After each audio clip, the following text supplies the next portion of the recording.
याद रखिए मित्रों, पूर्व जन्मों के अनेक पुण्यों तथा सत्कार्यों के फलस्वरूप यह मानव जीवन आपको ईश्वर की धरोहर के रूप में प्राप्त हुआ है।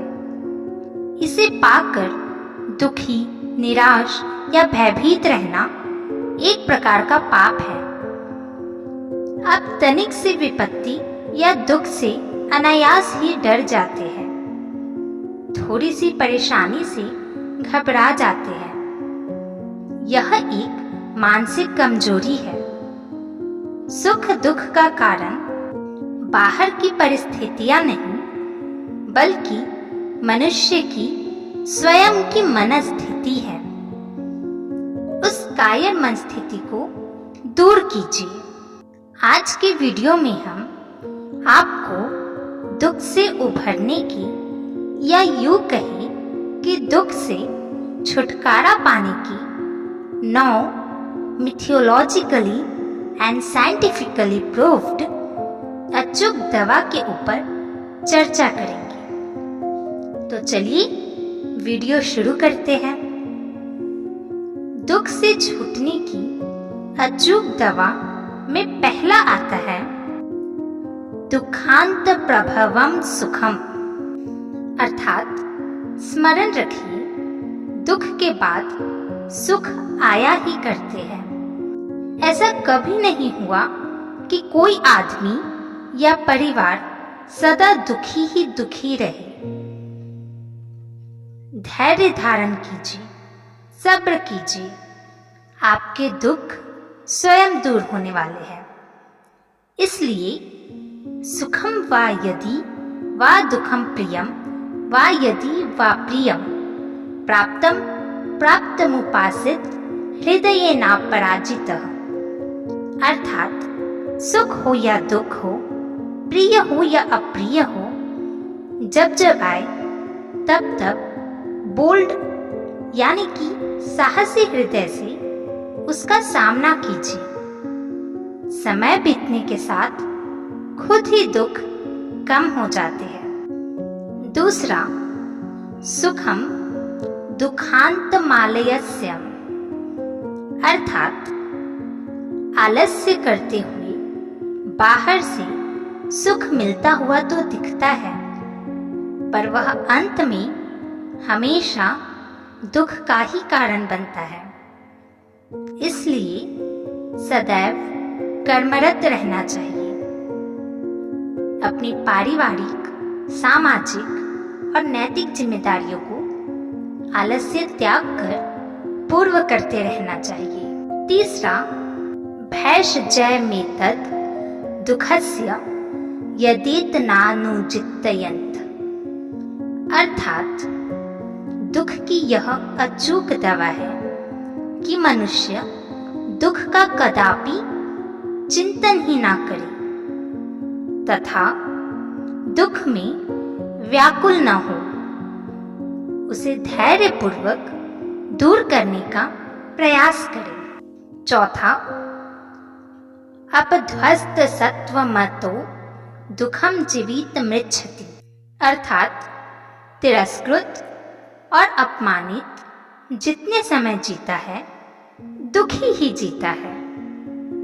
ऐसे बुरे कार्य जैसे चोरी, निंदा, हिंसा, मद्यपान, मांस भक्षण, रिश्वत नहीं करनी चाहिए कि व्यर्थ ही तिरस्कृत होना पड़े।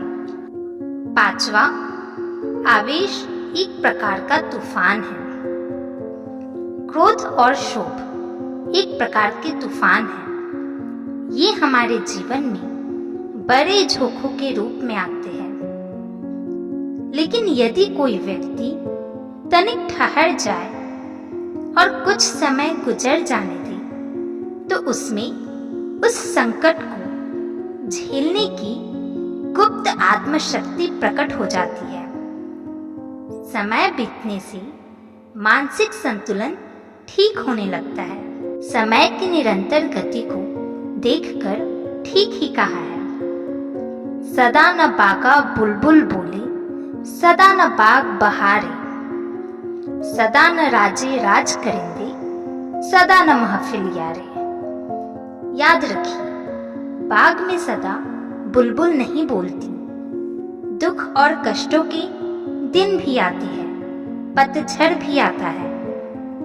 मौसम निरंतर बदलता है। खुशी के बाद हरियाली आती है। बड़े से बड़े राजाओं की राज तक एक से नहीं रहते, बदलते रहते हैं। मित्रों की महफिल भी सदा स्थिर नहीं रहती। सतत परिवर्तन ही इस जगत का नियम है। आपको याद है, जब भगवान श्री रामचंद्र जी अयोध्या को छोड़ अपनी धर्म पत्नी और भाई लक्ष्मण के साथ वन जा रहे थे, तब उनकी माताएं कारुणिक विलाप कर रही थी। राजा दशरथ का बुरा हाल था। वे सोच रहे थे, श्री राम के बिना जीवन कैसे चलेगा। सब प्रजाजन श्री राम से बहुत प्रेम करते थे। धीरे धीरे उनके वन गमन का समय समीप आया। योग के मानसिक आघात से राजा दशरथ गिर पड़े।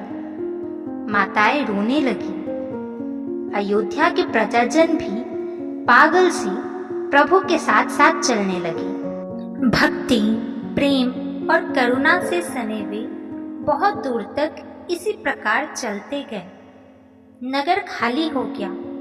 अंत में बड़ी कठिनता से वे लौट कर आए। सब पर वियोग का आघात बड़ा गहरा था, किंतु समय बड़ी औषधि है। धीरे धीरे समय बीता, कार्य फिर चलने लगे। दिन, सप्ताह, महीने और वर्ष बीतने लगे। समय की गति ने सबके घाव भर दिए। दशरथ तो वियोग में चल बसे, पर माताएं मानसिक आघात को सहन कर गई। वे 14 वर्षों तक जीवित रह राम के आगमन की प्रतीक्षा करती रही। समय की गति ने सबके घाव भर दिए। छठा है समय का औषधि रूप। यदि ईश्वर की दी हुई यह दवा न होती तो मनुष्य का जीवन दुभर हो जाता और वह क्रोध, द्वेष, आवेश या भिक्षोह के मानसिक आघात की एक झटके में ही मर जाता। उस औषधि का नाम सुनकर आप आश्चर्य करेंगे। भगवान की दी हुई यह औषधि है समय। समय और सो भी एक औषधि। समय की गति तीव्र है। इसकी गति से मनुष्य के बड़े बड़े दुख, शोक, चिंताएं स्वतः दूर होती है। ज्यों ज्यों शोकादि दुख, मृत्यु के कलेश अधिक दिन बीतने पर पुराने होते जाते हैं, त्यों त्यों मन और शरीर पर उनका प्रभाव भी कम होता जाता है। बड़े बड़े घाव भरते हैं। सातवां है मन को शीतल होने दीजिए। यदि आप किसी आकस्मिक दुर्घटना, मृत्यु, शोक, हानि, चिंता, कलह या किसी भयंकर कष्ट से पीड़ित हैं, तो जल्दी आवेश में कोई काम मत कर बैठिए। मन को शांत, शीतल और संतुलित होने दीजिए। कानून में फैसला तुरंत ही नहीं हो जाता। सबूत इकट्ठा करने में महीनों और वर्षों लग जाते हैं। दोनों पक्ष समय की रफ्तार से ठंडे पड़ जाते हैं।